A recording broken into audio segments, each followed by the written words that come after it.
Hey guys, quick video today. I just got this UTX-85 Gen 3 in Stonewash double edge. I wanted to take this apart and just do a little comparison of the new generation to what the current ZBT model Ultratech looks like. So I'm not going to compare it to one of the old Ultratechs. I think everybody's kind of seen the inside of those and the way that they work. But I was kind of interested because this is really similar, design-wise to the overall new Ultratech, but obviously it's got the difference in size, and these ones actually don't have the ZBT in them as well. So kind of side by side, you can see the width is about the same. I don't see really any additional thickness or any saved thickness, so it looks roughly the same to me. Width and everything looks the same, uses the same clip. You can see probably minor variations in the finishes here, but nothing crazy. And then as far as disassembly tools and everything looks like, pretty sure we're looking at the same T30 and T8 for the disassembly here. So get both of those out, and we'll go ahead and start breaking this down. So I'm going to leave that guy here, and we'll start here. I guess before I break it down, you guys can see this. Still button play, kind of typical with the Microtech OTFs, but this isn't bad. This doesn't really rattle or anything. I mean, it wobbles up and down a little bit, but nothing egregious. And then, I don't know, every once in a while I'm reminded. I exclusively carry these Ultratechs with my buttons. And not to shill for them or anything, but God, I hate this X button. I mean, you can see mine is basically super similar to the way that Microtech used to make their buttons, so kind of this C cutout instead. I find this a lot more comfortable. So if you guys hate the Microtech buttons and you're in the market for a new button, you can check mine out. They should be the same from the Ultratech Gen 3 with ZBT to this, so we're gonna check. I have a spare one up here that we're gonna install, but I don't know. That's one of my main complaints always, is you take this out of the box and it's just sharp and pointy and uncomfortable, and I hate it. So maybe you guys feel different. Maybe you guys like the X button better. I think it looks cool, but man, I hate the way it feels. But as far as blade play goes, I mean, this blade play in every direction, so, and you can see pulls in and out. So, I mean, it's the same as the older Ultratechs, right? Kind of the same amount of blade play and everything. Not really surprising, nothing too special there, nothing crazy. So, holy crap, they really Loctited these screws down. We might not be taking this apart instantly. I might need to break out a soldering iron to take this. There we go. Holy cow. Okay. Yeah, I mean, you can see on there, hopefully you can see the Loctite and everything. So they really dabbed that up. I don't know. I probably not actual Loctite, probably Vibrotite, because it's got a little bit of a red sheen to it, and there's no way they're using Loctite red on stuff like this, you know? So probably Vibrotite, which I think is red in this strength, like just the normal kind of small fastener thread locker strength, but I don't know. You guys can let me know if you have any different opinion on that.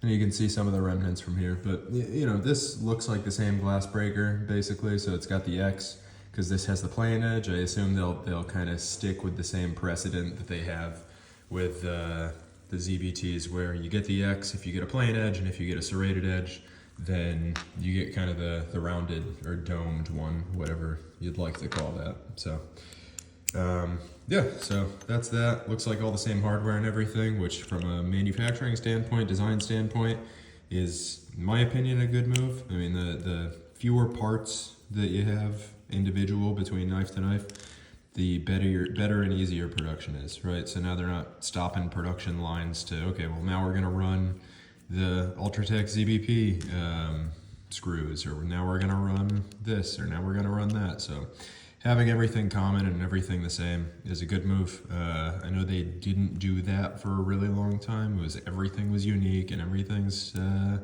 different. You know, with the glass breakers, those were always pretty common, but stuff like the screws, it's like, you know, there's all kinds of different screws and lengths and this thing and that thing. So it's good to see that they're kind of unifying what everything is. So big reveal here. no different than any other ZVP or any other modern day Gen 3 Ultratech. And I'm sure nobody's surprised by, oh no, that's surprising. To me at least. Wow, okay, so you can see here, this is a metal injection molded part. You see it's all hollow and everything, and they just have the insides finished here. Now, it's not necessarily a problem, it's not an issue. And honestly, if you're super concerned about weight, then the metal injection molded can actually be an improvement in some aspects, but I don't like to see it. You know, I forget what the retail price was on this knife. It was something like $300, but you know, do you really want to see metal injection molded parts in your $300 knife? I don't know. Me personally, I don't. I'm not a fan of it. I see the benefit. You know, they're cheaper to do at scale, and it's got that aspect of it. But man, I hate the metal injection molded. So I'd much prefer to see billet parts. And then again over here, metal injection molded on these tangs, which again, you know, cheaper, or on the spring hooks, whatever you want to call these parts. So it's less expensive to make, but you know, your material characteristics are different. They're typically, fatigue strength is worse. They don't last as long. In simple terms, they're more likely to develop cracks and fail earlier than billet parts.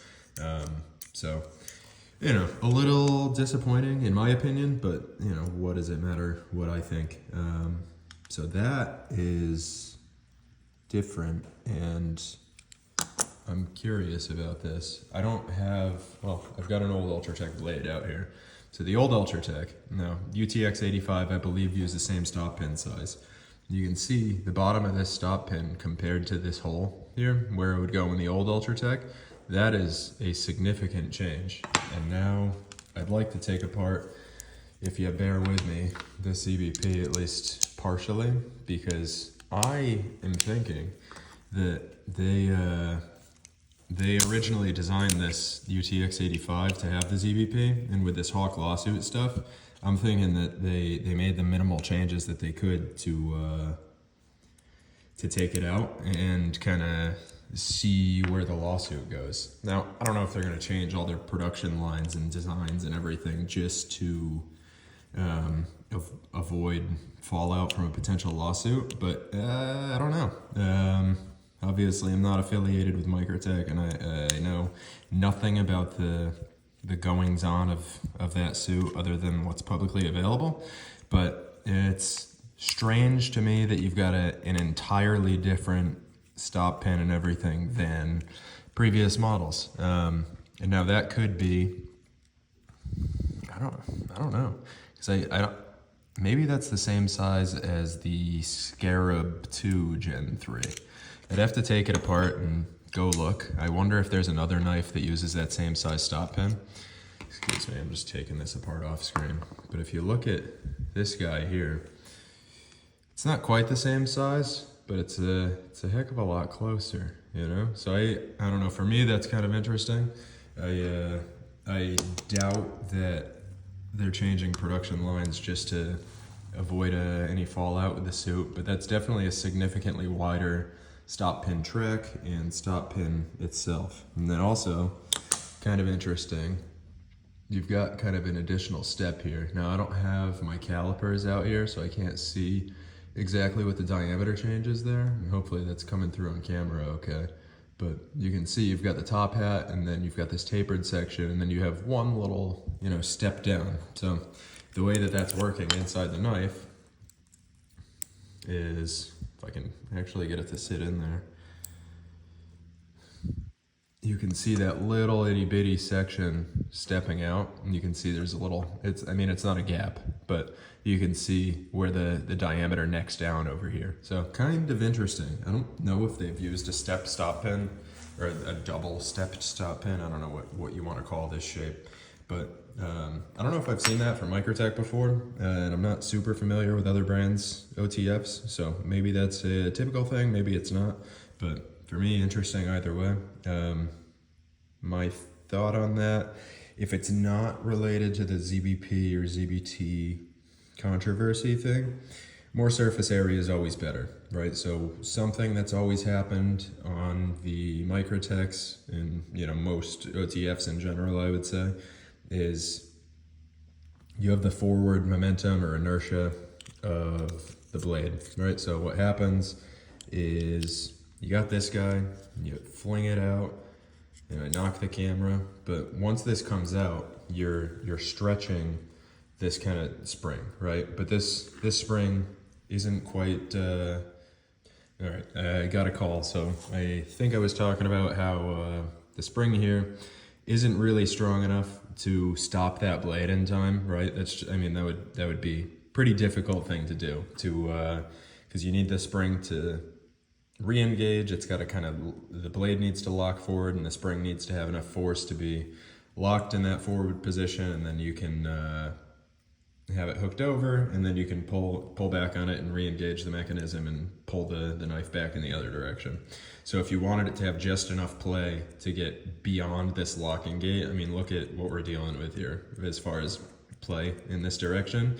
You got like 10 or 15 thou of play. So that would be a very, very kind of difficult thing to engineer and design and get it perfect so that way you're not touching that front wall, but you're also getting beyond that back wall. So you got a real tight tolerance band.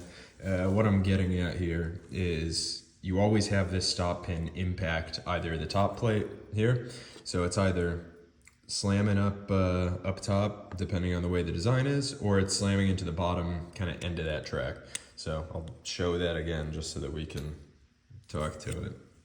But you can see the top of that arc right there, that's where it would slam into. So maybe they're increasing the size here and saying, okay, well, that's the largest stop pin that we can fit, and or manufacture out of this particular size of bar stock, right? So maybe this is 3/8 inch bar stock that they're making it out of, and that's what they want to use, and that's the largest that they can have that pin be to serve as a stop and not cause damage, right? Because you look at the older blades, it's this little tiny pin. Maybe that's causing more deformation in the aluminum over time, and that longevity-wise could be worse. So that's something. Again, common with the Gen 3 stuff, right? You've got this dual fuel drivetrain, I think they call it. Dual fuel powered, dual fuel something. I don't know, it doesn't say it on the box anymore. But, these actuate over here, right? So both of them are on one side now. I like this because the old ones, you had one on one side and one on the other side. And then, I don't know though, because these are two separate gates anyway. But now my point is you got a common front gate, right? Whether it's a single edge or a double edge, whatever the blade shape is, you've always got the notch in the front. Whereas before, when it was on the back side, some of them had the notch, some of them didn't have the notch. And it was just, it was annoying if you're doing blade swaps, if you're doing anything. If you're keeping your knife the same configuration as factory, really didn't matter. But if you were swapping stuff out, then, it's less advantageous. But anyway, got the button here, so we're going to install that.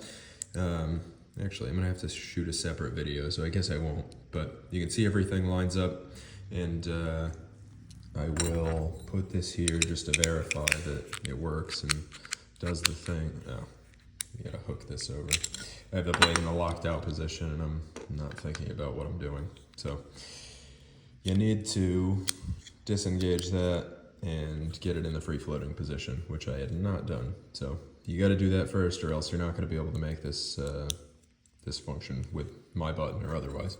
So got that. We'll stick this together, and feels like it slides fine. So I'm gonna pull this out. We're gonna see. So looks good to me, as far as I can tell. No issues, and should work just fine. So I'll shoot the actual assembly video, I guess, with that in a little bit, which means I gotta put the factory one back in. So yeah, I guess I'll talk quality wise a little bit while I put this back together. It feels about the same as the older gen Ultratechs. And older gen, I mean like the contour body, I don't mean like the flat body ones. My opinion, I think the flat body ones for me were or higher quality, and then even still going back to the square body ones before that, I think were even higher. That's more of a personal opinion, you know, and it really depends on who you talk to and what their experience has been. But I tend to like the older ones. There was mostly billet components. You know, you had some bent components in there, right? Like your internals. I think all of the flat bodies, I want to say, used like the bent rear pin, which obviously having bent parts is less than ideal. So you don't necessarily want that if you're looking for the utmost longevity. But end of the day, you know, they're still solid. I want to say some of the very first ones had everything billet, right? Like no stamped and bent components in them at all. But I am not 100% on that. And honestly, as much as I take apart the new stuff, it's because it's easily replaceable. And if I damage this, it really doesn't matter. And at the volume that Microtech is making these anyway, can't say that I'm overly concerned about this becoming a collector piece one day, right? Nobody's really gonna care about a first run. Well, you wouldn't even know it's first run because it's unserialized, right? So the only way you're gonna know first run is if you know the Microtech internal production codes that they put on the chassis and such. So we're back together here. Yeah, I guess overall, I really like the size of this, you know. I prefer the Ultratech size, the full size Ultratech if I'm honest. It's just a little bit better for me, and that 3.5 inch blade I think is more my speed. Now, you may like a little bit smaller. I want to say these newer UTX-85s are, what are they? 3.1 or something like that inches. So if that's the size blade that you want, then you know that could be perfect for you. And the handle is shorter too. So if like pocket depth is a big thing for you, and you want to take up less real estate in your pocket because you're whatever, wearing super skinny jeans, or if you just like smaller knives or whatever the case may be, then I think it's good. And you don't need to worry about the reliability issues, I'll say, with the ZVP. I personally haven't really experienced any issues, but you know, I'm not exactly a hard use customer, right? Like the most abuse that my Ultratechs or kind of knives in general see is cutting cardboard boxes open. So I'll break down all the boxes that all my stuff comes in into strips and get them in the recycling bin. But there's not really any significant other stuff that I'm doing with it, like really hard use in dusty or sandy environments.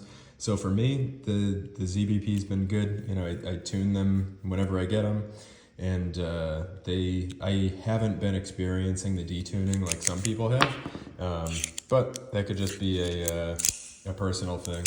So I mean, I haven't had any issues that I can remember. But again, everybody's a little bit different, and everybody's use case is a little bit different. So take that with a grain of salt. But that's the new Ultratech Gen 3. If you get your Ultratech 85 Gen 3. So if you guys have any questions about it, anything you want to see, please feel free, let me know.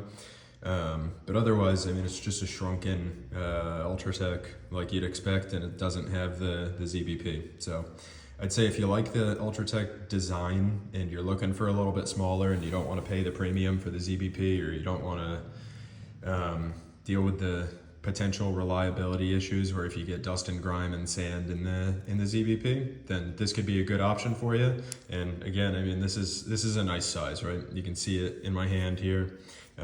So I can get a full grip. Maybe you guys have bigger hands than me, but as far as actually using this, I mean, it's a nice size for me, in my opinion. I've always found the OTF's a little weird, like where the button is and where you want to hold it, because I don't want to hold the thing back here, you know, centered in my hand, and then I don't know. Doesn't really matter, but I think it's a good knife. I don't know that I'll carry it a ton. I kind of prefer the Ultratech and folders in general, and I kind of like the OTFs just for fun and carrying around the house or whatever. So I think it's good for that. I think it's a decent knife in general. No clue how the heat treat is on these current models. I know there were some issues previously with this M390 MK that they were running kind of soft, so I can't really speak to that. What I will say is I tend to not get the best edge retention out of these, but also you're super fat behind the bevel, right? And these are a really steep edge angle or a bevel angle on the primary bevel too. So you've got kind of two things working against you here. You've only got whatever, a 1/4 inch or 3/8 of an inch from here to here that you have to bring that down from the presumably 125 thou blade stock, and then bring it down to an edge in the first point. And then also they got to sharpen these at a pretty steep angle. They don't have to, but because this is such a steep angle, if they do a really low angle sharpening, this the sharpened bevel kind of creeps up the knife and it looks terrible.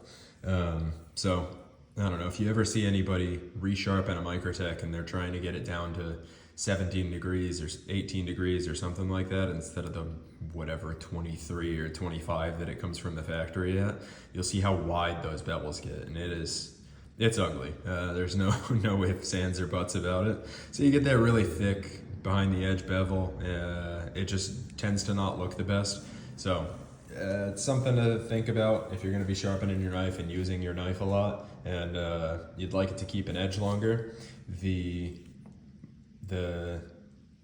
steeper you get that bevel angle, or I guess shallower, I don't know how you want to phrase it, but the wider it gets a little uglier, or a lot uglier, and it's just something to think about if you're going to be sharpening in the blade style you choose, right? Because on a DE it's going to be way more noticeable than it's going to be on a single edge. Single edge will get wider, but not as crazy because the bevel angle isn't, or the distance of this primary ground bevel isn't as long on the single edge as it is on the double edge. So just something to think about. But overall, I think it's a good knife. I mean, the action is decent. I hate the factory button. And they are a little slippery. So I wonder if they're going to come out with a Makora or a Daytona or whatever that's got the inlays. They've probably got the room for it and the real estate for it. And I'm sure at some point they'll come out with that if they haven't already. But yeah, I mean, I think it's good. The jimping is decent on the outsides of the frame. I do wish that there was a little in the middle here. I don't know if the older gen UTX-85s had that off the top of my head, but on the top side you've got it, so good on that front. But yeah, I think a little bit more jimping would do good. The grip's a little less than I would like, but overall, I think it's a cool looking knife. The action's good. Parts are same as the Ultratechs, and yeah, I think it's solid. So if you got any questions, please feel free, reach out, let me know. And otherwise, I'll see you guys next time.